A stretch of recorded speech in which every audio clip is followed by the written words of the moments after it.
commencé quand j'avais environ 11-12 ans. Donc, je ne voulais pas aller au camp de vacances. Donc, moi, durant la journée, j'ai décidé de faire des bijoux puis des vendre parce que je ne voulais pas seulement faire des bijoux, je voulais aussi pouvoir les vendre la fin de semaine. Ça a vraiment commencé comme ça. Il y a aussi le désir de faire quelque chose de beau. Je pense que c'est pour ça que j'ai choisi le bijou.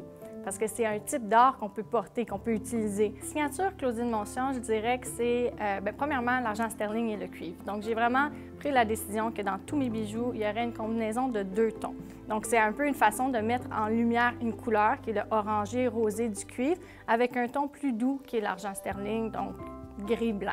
J'ai fait des études en architecture, donc je pense que les volumes, ça m'attire beaucoup. Donc, la géométrie, il y a la pièce comme la pyramide que je fais souvent, qui est pour moi une pièce dont je suis très fière parce qu'elle est très difficile à réaliser. J'utilise premièrement la soudure entre l'argent sterling et le cuivre. Donc ça, c'est souvent à la base du bijou. 2 feuilles de métaux que je soude ensemble, ensuite que je nettoie pour avoir une surface plane. Ensuite, la technique plus froissée, comme on dit, c'est une technique de forge que j'ai appris en Espagne.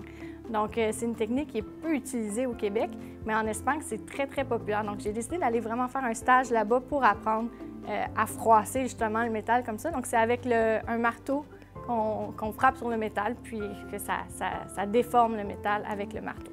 L'architecture, ça m'a appris tellement de choses. Beaucoup les formes, des formes intéressantes, des formes géométriques, les proportions, beaucoup. Si on reprend l'exemple de la pyramide, ça peut être une pyramide, mais les proportions vont faire si la pyramide est élégante ou non. Probablement à cause de mon background en architecture encore, je fais une maquette en carton du bijou. Je l'essaie sur une chaîne ou peu importe pour voir si la proportion me convient. Si on investit dans une pièce de joaillerie, je pense que c'est quelque chose sur lequel on s'identifie. Donc, ça peut valoir la peine d'en avoir moins, mais qui nous représente mieux. Donc, je pense que quand on achète un bijou d'un joaillier, on achète aussi sa signature qui devient la nôtre par la suite. J'ai fait des écoles un peu à travers le monde, mais d'être dans le Conseil des métiers d'art du Québec, pour moi, c'était une belle reconnaissance. Je pense que c'est de ça que je suis le plus fière.